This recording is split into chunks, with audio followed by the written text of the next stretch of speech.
لوگوں کو اپنے پاس موجود ہر چیز کا مت بتایا کریں، کیونکہ ہر انسان کے بس کی بات نہیں کہ وہ خوشی، سکون، صحت اور نعمت دیکھ کر اچھی نیت کا مظاہرہ کر پائے۔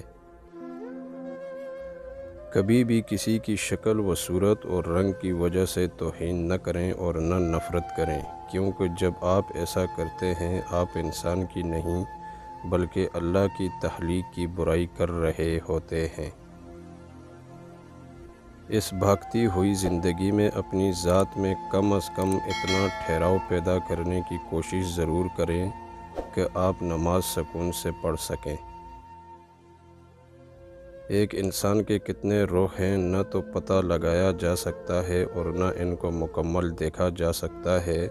ایسا لگتا ہے کہ ہر دوسرے شخص سے ملنے کے لیے لوگ نیا رخ اختیار کر لیتے ہیں۔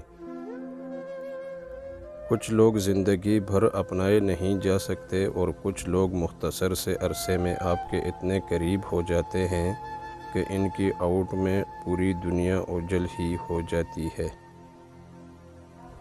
سفر چاہے کسی انسان سے محبت کا ہو یا پروردگار کی طرف ہجرت کا، مسافر وہی قبول ہوتا ہے جو ایک در کا ہو۔